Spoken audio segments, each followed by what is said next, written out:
ఈరోజు ఎప్పటిలాగానే కొన్ని ముఖ్యమైన అంశాలు ఉన్నాయి. ముఖ్యమైనది ఏంటంటే ఆర్థికంగా ప్రస్తుతం ఉన్న పరిస్థితి.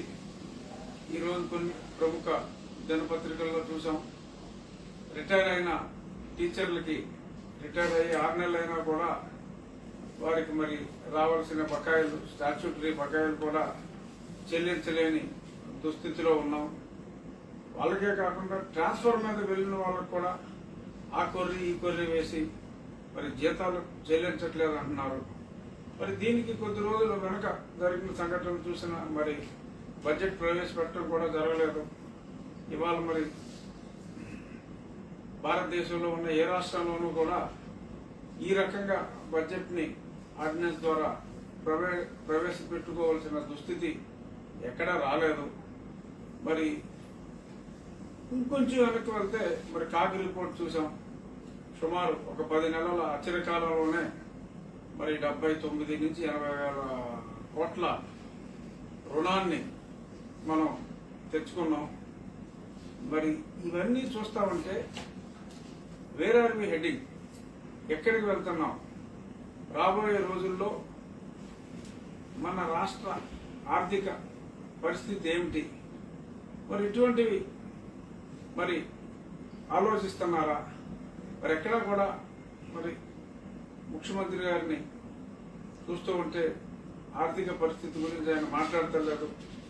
ఇంకా స్కీముల గురించే మాట్లాడుకుంటూ ముందుకు వెళ్తున్నారు.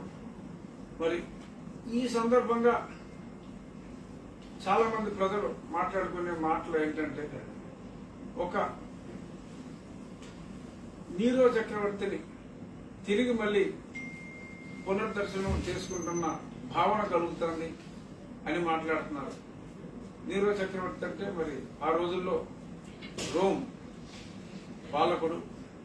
మరి రోమ్ నగరం తగలబడతా ఉంటే ఆయన కొంచెం ఫిడేలు వాయించుకుంటూ ఉంటే బాగా ఇష్టం అంట నీరో చక్రవర్తి గారికి.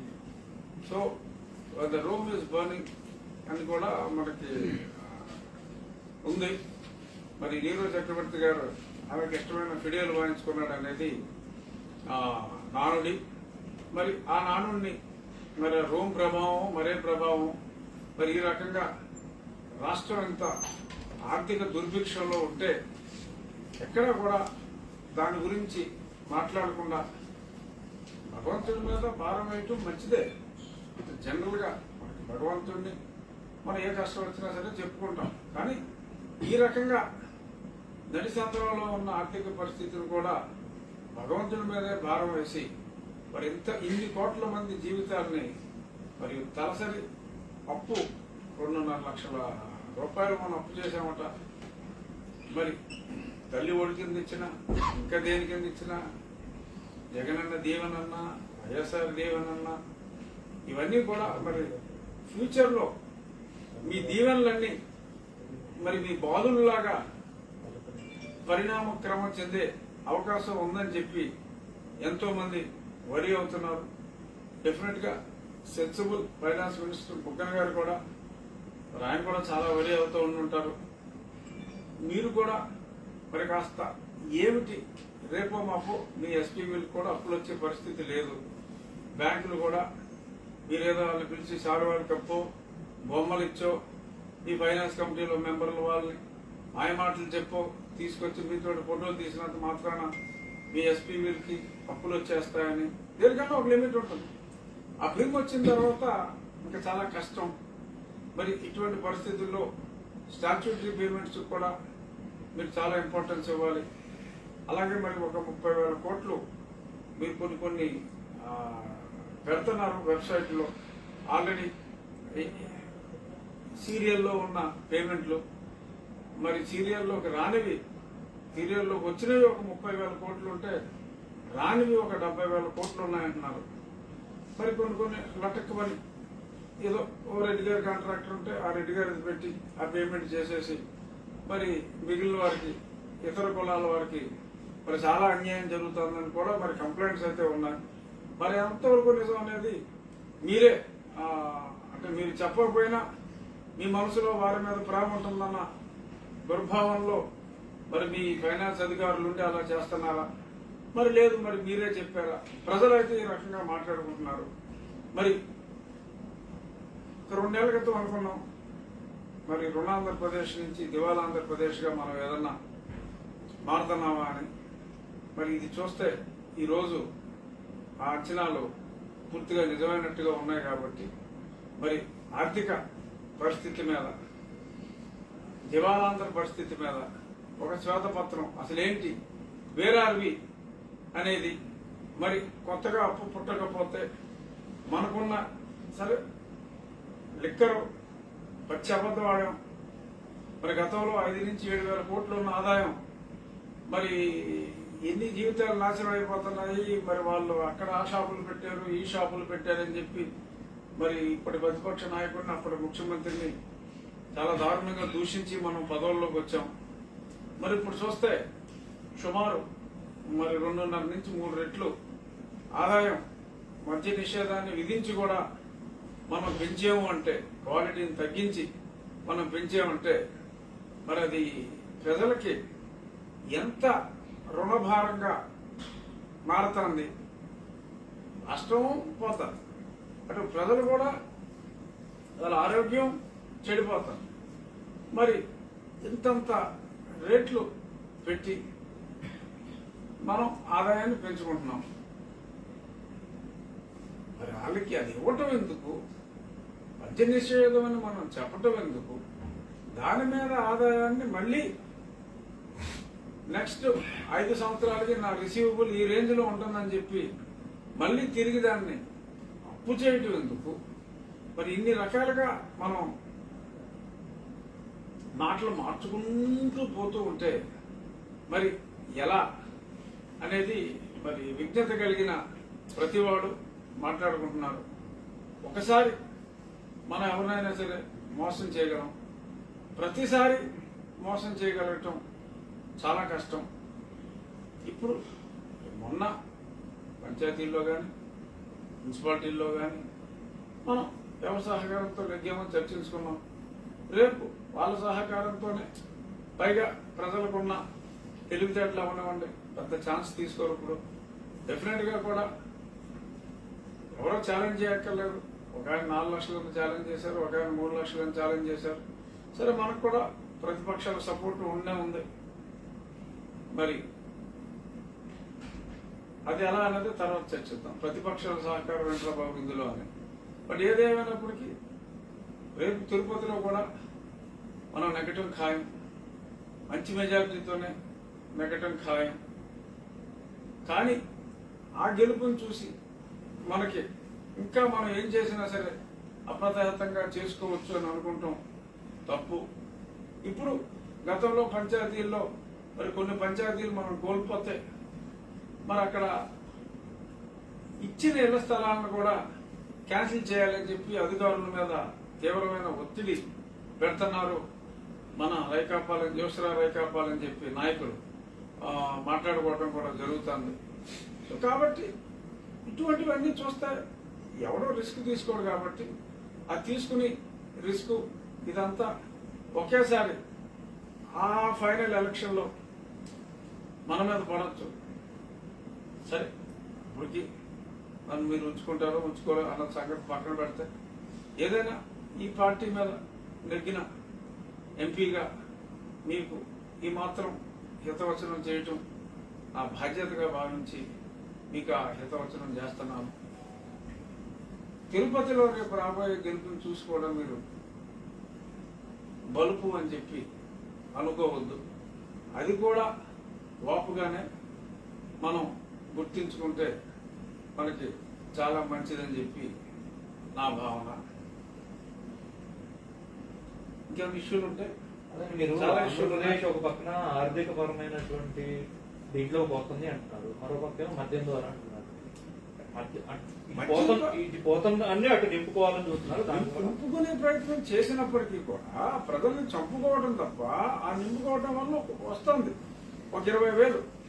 ఆ 20,000 వచ్చినప్పటికీ కూడా ఆ 20,000 కోట్లు ఖర్చు పెట్టగా ఫ్రెష్ గా మనం ఒక 1,00,000 కోట్లు అప్పుకి కంప్లీట్ చేయడానికి రెడీగా ఉన్నాం. సో సంక్షేమానికి మనం ఖర్చు పెట్టుతున్నది అంతా కలిపి ఒక 70,000 కోట్లు అనుకుంటే మరి ఆ వస్తున్న ఆదాయం అంటే ఈ సంక్షేమం వల్ల ఆదాయం పెంచుకుంటున్నాం కూడా లిక్కర్ వల్ల. ఎందుకంటే ఇంత సంక్షేమం చేయకపోతే లిక్కర్లో అంత ఆదాయం పెరగదు. అసలు మొత్తం రాష్ట్రంలో లిక్కరే తీసేస్తా అన్నారు కదా మీరు. అన్నామంటే అదే నేను చెప్పేది, లిక్కర్ తెస్తామని చెప్పని మళ్ళీ దాని మీద వస్తున్న ఆదాయాన్ని మరి బ్యాంకు వాడిని చూపెట్టి మభ్యపెట్టి బ్యాంకు వాళ్ళని పడిపోయిన కదా అడగాలి కదా. మరి నీ పాలసీ లిక్కర్ తీసేస్తానన్నావు కదా, నీకు నేను ఎలాగ అప్పిస్తానని చెప్పి అడగాలి. అడగట్లేదు. ఏం మేనేజ్ చేస్తున్నారు ఏంటో. ఎవరైనా లిక్కర్ మీద ఎవరన్నా అప్పిస్తే on that banker I'm going to sue him. ఎందుకంటే మా ప్రభుత్వ విధానం బ్యాన్ అని చెప్పిన తర్వాత ఈ రకంగా ఆ ఆదాయాన్ని చూపెట్టి అప్పు అడిగితే ఏ బుద్ధి లేని విధవ అప్పిచ్చినా కూడా వారిని తప్పు పట్టవలసిన అవసరం ఎంతైనా ఉంది. సో కాబట్టి ఈ నీళ్ళ పాలనకి మీరు ఫుల్ స్టాప్ పెట్టి ప్రజలందరికీ జవాబుదారుగా ఉండాలి అనేది నా ముఖ్యమైన సూచన. ఇంకా మరి ఇప్పుడు ఆ తిరుపతి ఎలక్షన్ అంటే మరి ఈరోజు మనం చూసాం, పెద్దలు సోము వీర్రాజు గారు ఒక స్టేట్మెంట్ ఇచ్చారు నిన్న. ఎందుకంటే పవన్ కళ్యాణ్ గారు అక్కడికి రారేమో అని చెప్పి ఒక స్టేట్మెంట్ ఇచ్చారు. ఏంటో స్టేట్మెంట్ చెప్పండి. పవన్ కళ్యాణ్ సీఎం చేయడం నాయకత్వాన్ని ధృవీకరించారు. అమిత్ షా ప్రధాని కూడా సిద్ధంగా ఉన్నారు అని. అదే ప్రధాని గారు ఇది ఏదో చెప్పారని చెప్పి చెప్పారు. మరి ప్రధాని ఈయన ఎప్పుడు మాట్లాడుకున్నారో. ఎందుకంటే గతంలో మరి ఒక బీసీ వర్గానికి చెందిన వాళ్ళని నేను ముఖ్యమంత్రిగా చేస్తున్నాను, ఇలాగ ఎవరైనా చేయగలరా అని చెప్పి ఆయన చాలా ఆవేశపూరితంగా మాట్లాడారు. తర్వాత గాలి తీసిన బుడగల చాలా లో వాయిస్ లో అవన్నీ మా పవన్ కళ్యాణ్ గారు, ప్రధాని గారు కానీ, నడ్డా గారు కానీ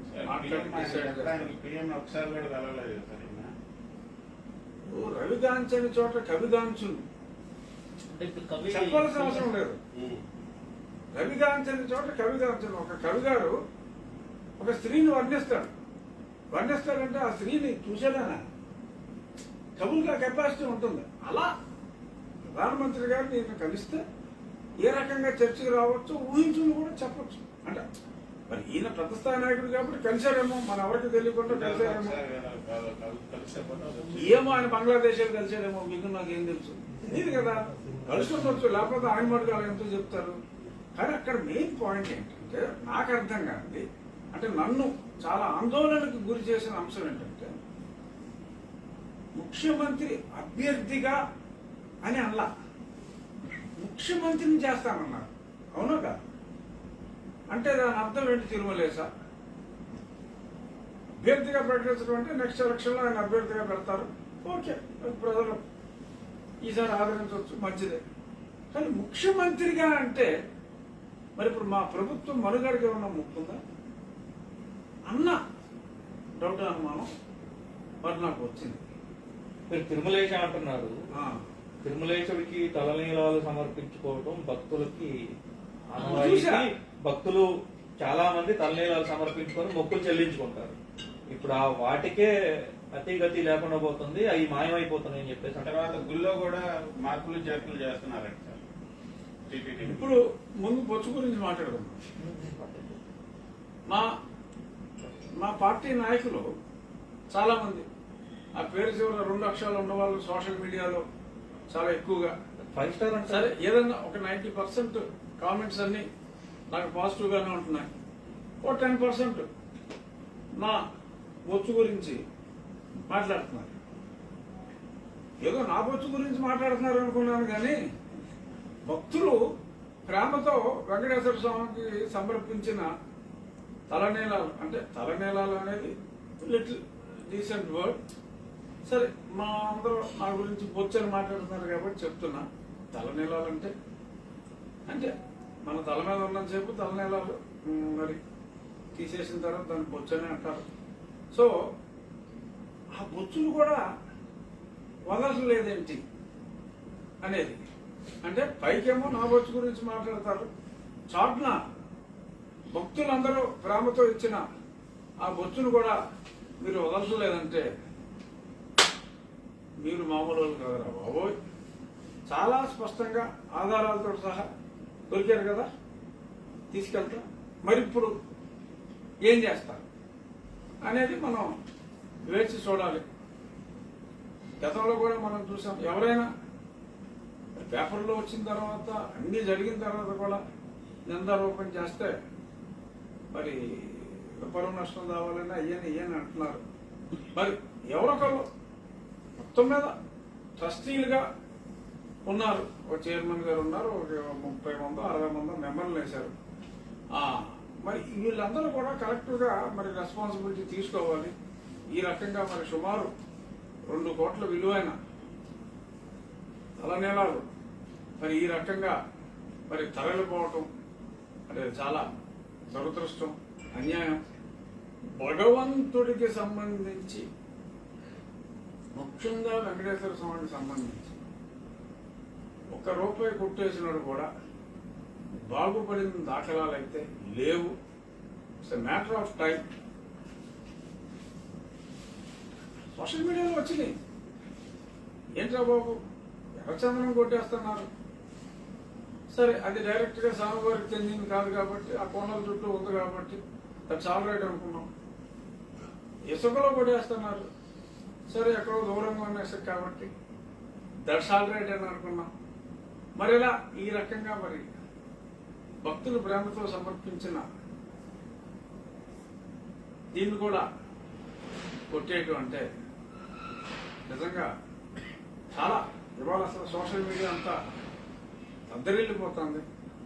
మరి అయినా సరే మీరు బొచ్చు కొట్టేయండి, అడవులు కొట్టేయండి, ఏమి కొట్టేయండి, ఇదేమి మన తిరుపతి ఎలక్షన్కి అయితే ఇబ్బంది రాదు, అందులో ఎటువంటి సందేహం లేదు. మెజారిటీ పెరిగినా కూడా పెరగవచ్చు. బట్ లాంగ్ రన్లో మనకి ఇలా స్వామికి ఈ రకంగా అన్యాయం చేయటం, మరి ఇప్పుడు ఏదో మరి అక్కడ ఏదో కొన్ని స్ట్రక్చర్స్ కూడా ఏదో కొట్టేస్తారంట కదా తిరుపతిలో, ఏది గుడి లోపల. మరి అది మరి కొన్ని స్ట్రక్చర్స్ కూడా మరి ఏంటో మరి అది ఆగమ శాస్త్రం ప్రకారం సరే మనకి పెద్దలు స్వరూపానంద గారు ఉన్నారు అంటే ఇంకా చాలా మంది ఉన్నప్పటికీ కూడా కనీసం మీరు నమ్మిన స్వరూపానంద స్వామి గారిని అయినా మీరు వారితో చర్చించి మరి ఆ కట్టడాలు మరి ఏదన్నా మరి పురాతనంగా ఎప్పటి నుంచో ఉన్నవైతే మరి మీరు వాటిని టెంపరీగా ఉన్నారు, మనం వీఆర్ ఆల్ ఓన్లీ టెంపరీ కేర్ టేకర్స్ అన్న సంగతి గుర్తుంచుకుని మనం ముందుకెళ్ళాలి. ఎందుకంటే మనం చాలా జాగ్రత్తగా ఉండాలి. ముఖ్యమంత్రి గారు మీరా క్రైస్తవు, సరే మీ చిన్నాన్నగారు సరే ఏంటన్నది మనకు అనవసరం, హిందువే అవనవండి. బట్ ఈ రకంగా మీరు వేరే మతానికి చెంది ముఖ్యమంత్రిగా ఉన్నప్పుడు ఏ చిన్న మనోభావాలు కూడా దెబ్బతినకుండా చూసుకోవాల్సిన బాధ్యత మీ మీద ఉంది. ఎవరు ప్రజల మనోభావాలు దెబ్బతినకుండా చూసుకోవాల్సిన బాధ్యత మీ మీద ఉంది. మరి బాబా ఏం చేస్తున్నాడు? మీ మనోభావాలు దెబ్బతినకుండా ఏం చేయాలనే ప్రయత్నంలో ఆయన ఉన్నాడు. బట్ ఇది సరైనది కాదు. ఏ స్ట్రక్చర్ ఒకవేళ మీరు మార్చాలి అని అనుకుంటే take the opinion of pontiffs, వారి ఒపీనియన్ అంటే మన పీఠాధిపతులు వారి ఒపీనియన్ తీసుకుని చేయండి తప్ప ఇటువంటి అరాచకాలు చేయొద్దు.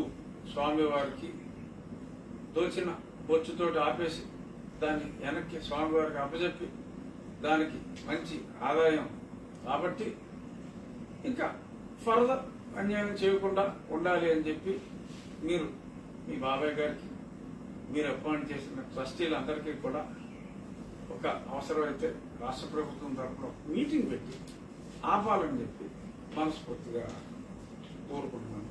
స్వామివారికి అన్యాయం చేయొద్దని చెప్పి మీకు విజ్ఞప్తి చేసుకుంటున్నాను. నెక్స్ట్ ఈ సీఎం గారి సిబిఐ కేసులకు సంబంధించి నేను కూడా సిబిఐ రిక్వెస్ట్ చేస్తాను. ఈ విధంగా ఎన్నో ఏళ్ల నుంచి నడుస్తున్నాయి, త్వరగా ఇది చేయాలని. దానికి సంబంధించి ఏమన్నా లెటర్ రాశారా?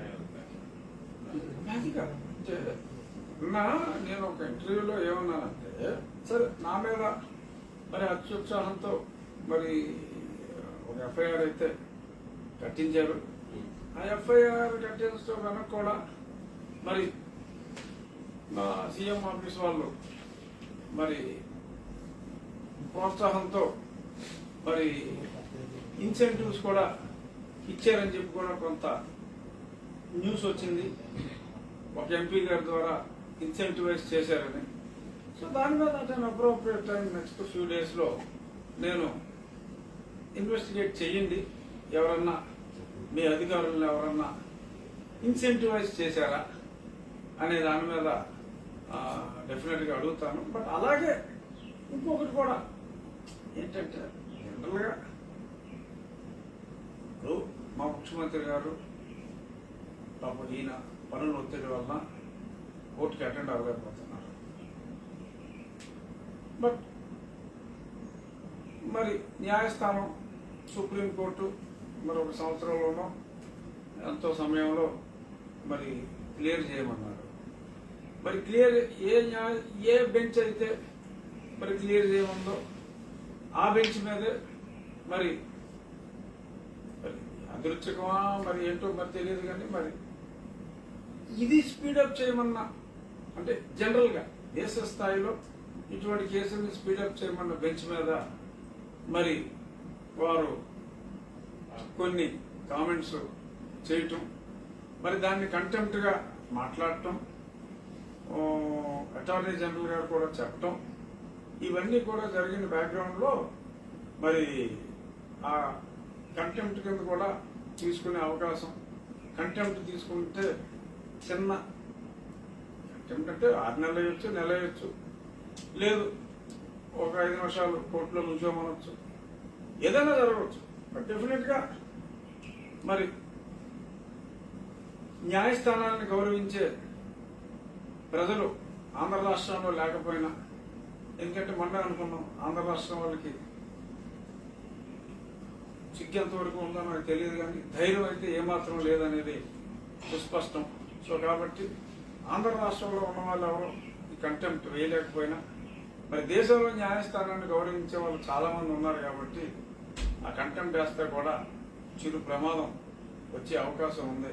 పైగా ఇవన్నీ కూడా అభూత కల్పనలు అని చెప్పి చాలా మంది అన్నారు.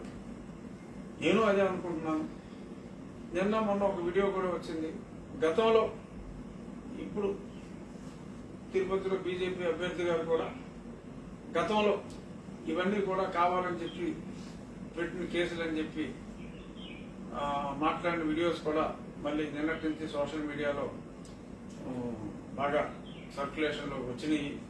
సో రత్నప్రభ గారు ఏదైతే నమ్మారో, ప్రజలందరూ కూడా ఏదైతే నమ్మారో, నేను కూడా ఏదైతే నమ్మానో దాన్ని దేశ ప్రజలందరికీ కూడా తెలియజేయవలసిన అవసరం ఉంది. కాబట్టి మరి ముఖ్యమంత్రి గారు కోర్టుకి అటెండ్ అయ్యి దాన్ని ఒక 4 రోజుల్లో తేల్చేసుకుని మరి కడిగిన ముత్యంలా సానపెట్టిన వజ్రంలా బయటికి రావాలని చెప్పి కోరుకుంటంలో మరి తప్పు లేదు. మరి నేను కూడా కోరుకుంటాను తొందరగా ఆయన బయటికి రావాలని. మరి తొందరగా మరి ఆయనకి మరి ఈ పనుల ఒత్తిడిలో రెగ్యులర్గా కోర్టుకి అటెండ్ అవ్వకపోతే అక్కడ డిసైడ్ అవ్వదు. కాబట్టి మరి ఆయన ఏ రకంగా వీలు చేసుకుని వెళ్తారో చూడవలసిన అవసరం ఉంది.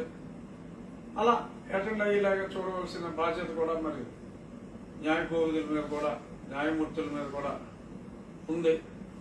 అది ఎలా జరుగుతుందో మరి మనం చూద్దాం రాబోయే రోజుల్లో. మరి న్యాయస్థానాల మీద గౌరవం ఉన్న వాళ్ళు కానీ, లేదు మా ముఖ్యమంత్రి గారి మీద ప్రేమ ఉన్న వాళ్ళు కానీ ఆయన తొందరగా అంటే you should కమ్అట్ clean very fast అని, అందుకని కడిగిన ముఖ్యం అలా తొందరగా వచ్చేయాలని చెప్పి కోరుకుంటాను.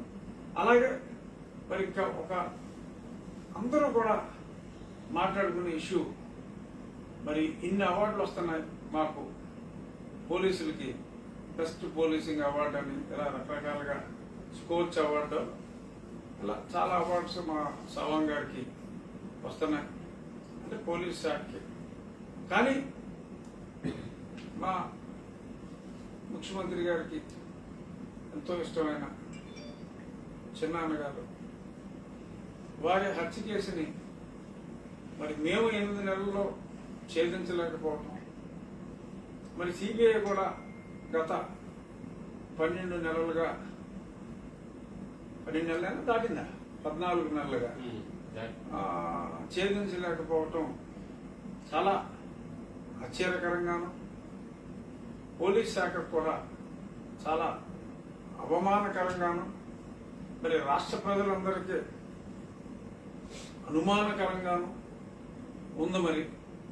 మరి ఇది కూడా మా ముఖ్యమంత్రి గారు ప్రత్యేక చొరవ తీసుకుని మరి ఈసారి ఢిల్లీ మరి ఎప్పుడు వస్తారు, ఎందుకంటే స్టీల్ ప్లాంట్ గురించి కూడా మరి అఖిలపక్షం వేసి మరి పెద్దలను కలవాలి కాబట్టి ఇక్కడ యథాప్రకారం అడిగే రాదని తెలిసినప్పటికీ కూడా ఒక నమ్మకంతో మనం ఇప్పుడు అడిగామని చెప్పి సాక్షిలో రాసుకునే స్పెషల్ కేటగిరీ స్టేటస్తో పాటు మరి చిన్నాన్నగారి హత్య కేసును కూడా త్వరగా నేనైతే ఈ పాటికి చేసేసి ఉండేవాడిని, ఎవరు చేశారో కూడా నాకు తెలుసు. మరి సిబిఐ వాళ్ళు మా సహకారం కావాలంటే మా సునీల్ కుమార్ గారు ఉన్నారు, వారి దగ్గర ఇన్ఫర్మేషన్ అంతా ఉంది, ఎందుకంటే 8 నెలలు చేశారు కాబట్టి వారు కూడా ఇన్ఫర్మేషన్ ఇస్తారు అని చెప్పి త్వరగా ఆ వివేకానంద రెడ్డి గారి ఇష్యూని ప్రజలందరికీ ఏం జరిగింది అనే టెన్షన్లో ఉన్నారు. అంటే ఎవరు చేశారో తెలుసా మీకు? నాకు తెలుసు అనుకోండి, నేను చెప్పగలను. అంటే మరి పోలీస్ ఇన్వెస్టిగేషన్ జరుగుతున్నప్పుడు మనం చెప్పకూడదు కదా. తెలుసు అంటే మీరు అంటే సహకరించవచ్చుగా. అంటే మరి మనం అడిగితే చెప్పొచ్చు, కానీ మరి చూద్దాం. అంటే బయటికి చెప్పకూడదు. అంటే మీరు చాలా ఇబ్బంది పెట్టి ప్రశ్నలు వేస్తున్నారు. అంటే తెలుసు అన్న తర్వాత ఎట్లా తెలిసింది? పోలీసులకు తెలియకుండా ఎందుకుంటుంది, దీన్ని అవార్డులు వచ్చినాయి కదా అని చెప్పారు. పోలీసులు కానీ అవార్డులు వచ్చినప్పుడు ఈ మాత్రం తెలుసుకుని ఉండరా? సో అది మీరు అమిత్ షా గారిని కానీ ప్రధాని గారిని కానీ కలిసినప్పుడు, సో ఆ స్టీల్ ప్లాంట్ విషయంలో మీకు తెలిసినప్పుడు మీరే సిబిఐ క్లాక్ రాయొచ్చు, లేకపోతే నేను నా దగ్గర ఇన్ఫర్మేషన్ చెప్పొచ్చు, మీరే వాళ్ళకి. మీరు చెప్పేది ఏదన్నా తెలిస్తే అంటే మరి సాక్ష్యాలు మన దగ్గర ఉండవు కదండి. సాక్ష్యాలు లేకుండా చెప్పటం భావ్యం కాదు. సాక్ష్యాలు వాళ్ళే చూస్తారు, వాళ్ళే ఇబ్బంది పెట్టేస్తున్నారు. అంటే సాక్ష్యాలతో సంబంధం ఏముంది సార్? సాక్ష్యాలు లేకుండానే మీ కేసులు వేస్తారు, కేసులు పెడతారు, ఎఫ్ఐఆర్ రిజిస్టర్, ఇవన్నీ తెలుసు కదా. మీ రాష్ట్ర పోలీసులకి అనేక అవార్డులు వచ్చినాయి, వాటన్నిటిలో నిష్ణాతులు, దిట్టలు. సో దీంట్లో కూడా అట్లే నిర్వహించవచ్చు కదా. మీరు కంప్లైంట్ ఇస్తే తీసుకుంటారేమో. చూద్దాం. ఆల్రెడీ కంప్లైంట్ ఉంది, ఇన్వెస్టిగేషన్ తుది దశలో ఉంది. రేపు మాపు మా ముఖ్యమంత్రి గారు ఢిల్లీ వస్తారు, వచ్చినప్పుడు అడుగుతారు.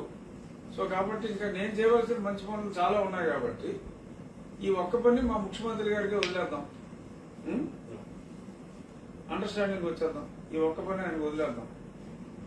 ఇంకా మన పార్టీకి ప్రతిపక్షాలు సహకరిస్తున్నాయి తిరుపతి రాష్ట్రం అన్నాను కదా. ఎందుకంటే ఇప్పుడు ఒక జనసేన ఇంగ్లీష్లో రిలీజ్ చేసిన ఒక ప్రతి చదివారు, హరిప్రసాద్ గారని వారు రిలీజ్ చేశారు. అందులో ఒక యాక్చువల్గా అంటే ఒక నేషనల్ పార్టీ, అంటే 2 రాష్ట్రాల్లో, తెలంగాణలో ఆంధ్రాలో కూడా ఉంది కాబట్టి అది నేషనల్ పార్టీ జనసేన, మరొక నేషనల్ పార్టీతో జట్టు కట్టింది. అక్కడ పర్టికులర్గా ఒకటి చూశాను ఏంటంటే, బలిజ సోదరుల కోసం జనరల్గా కొన్ని విజ్ఞప్తులు చేస్తూ బలిజ సోదరుల కోసం ఒక విజ్ఞప్తి చేశారు. అది చూసి నాకు కొంచెం మనస్సు చివుక్కుమంది. అంటే కళ్యాణ్ గారు మరి అది సంతకం ఆయన పెట్టలా. మరి డెఫినెట్ గా కళ్యాణ్ గారు అది చదివితే కనుక నేను ఎంత ఫీల్ అయ్యానో అంతకంటే ఆయన ఎక్కువ ఫీల్ అయ్యి ఉండాలి.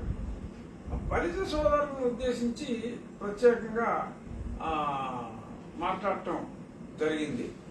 మరి అంటే ఒక కులాన్ని ప్రేరేపించటం ఈ ఎన్నికల సమయంలో మరి అది అంత మంచి పద్ధతి కానట్టుగా నాకు అనిపించింది. మరి అది ఏదన్నా ఒక సామాజిక వర్గం ఓట్లన్నీ ఒక పర్టికులర్ పార్టీకి ఉండేలాగా మాట్లాడినట్టుగా అనిపించింది నాకు. ఎందుకంటే ఒక పొలిటికల్ పార్టీని రిప్రజెంట్ చేస్తూ ఒక కులానికి సంబంధించిన వారికి ప్రత్యేకంగా ఆ పిలుపు ఇవ్వటం అనేది మరి ఏదన్నా ఒకరికి లాభం చేయడానికి అనిపించింది. లాభం చేయడానికి ఉద్దేశించినట్టుగా మరి నాకు ఆ భావన వచ్చింది. మరి ఆ భావన ఎంతవరకు కరెక్ట్ అన్నది కాసేపు పక్కన పెడితే, బట్ ఒక రాజకీయ పార్టీగా, ఒక నేషనల్ పార్టీగా అన్ని కులాలకి అన్ని మతాలకి ఈక్వల్ ఇంపార్టెన్స్ ఇవ్వాల్సిన పార్టీగా మరి అందులో మరి కళ్యాణ్ గారికి తెలియకుండా మరి హరిప్రసాద్ గారు ఒక కులానికి సంబంధించిన సోదరులను ఉద్దేశించి మాట్లాడటం మరి కొంచెం, ఎందుకంటే అది one of the prominent opposition party కూడా సమానంగా ఓట్లు పడే సామాజిక వర్గం. మరి ఆ సామాజిక వర్గం ఓట్లన్నీ ఒక దగ్గర కన్సాలిడేట్ చేస్తే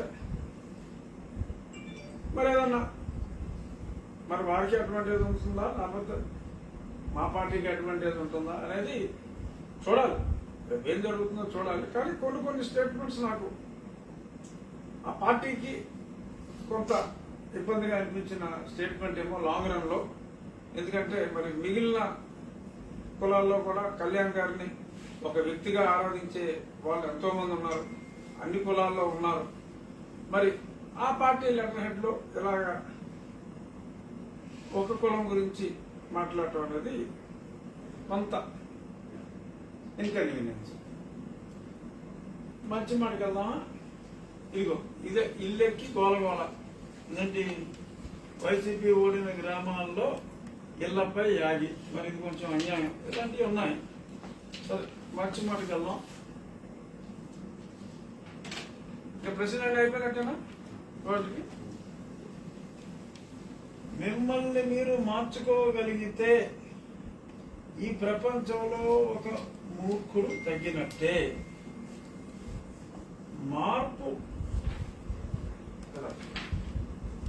మార్చుకోవటం అంటే మనిషి తనను తాను సమీక్షించుకొని సంస్కరించుకోవాలి. మనిషికి మనస్సాక్షిని మించిన న్యాయమూర్తి ఉండడు. నిజాయితీగా తప్పులు ఒప్పుకొని సరిదిద్దుకోవాలి. మళ్ళీ చదువుతున్నా, చాలా బాగున్నట్టు అనిపించింది. మిమ్మల్ని మీరు మార్చుకోగలిగితే ఈ ప్రపంచంలో ఒక మూర్ఖుడు తగ్గినట్టు. మార్చుకోవటం అంటే మనిషి తనను తాను సమీక్షించుకొని సంస్కరించుకోవాలి. మనిషికి మనస్సాక్షిని మించిన న్యాయమూర్తి ఉండడు. నిజాయితీగా తప్పులు ఒప్పుకొని సరిదిద్దుకోవాలి. ఇది ఏ ఒక్కరిని ఉద్దేశించింది కాదు, ప్రతి ఒక్కరిని ఉద్దేశించి మాట్లాడే మాట.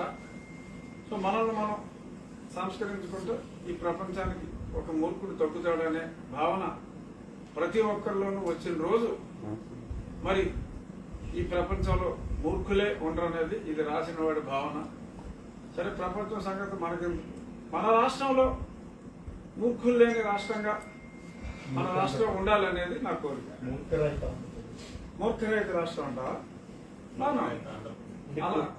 అలా కూడా అనుకోవచ్చు. ఉన్నారంట, అంతా మూర్ఖులు ఉన్నారు. అసలు అందరూ మూర్ఖులే నేను అంటున్నా.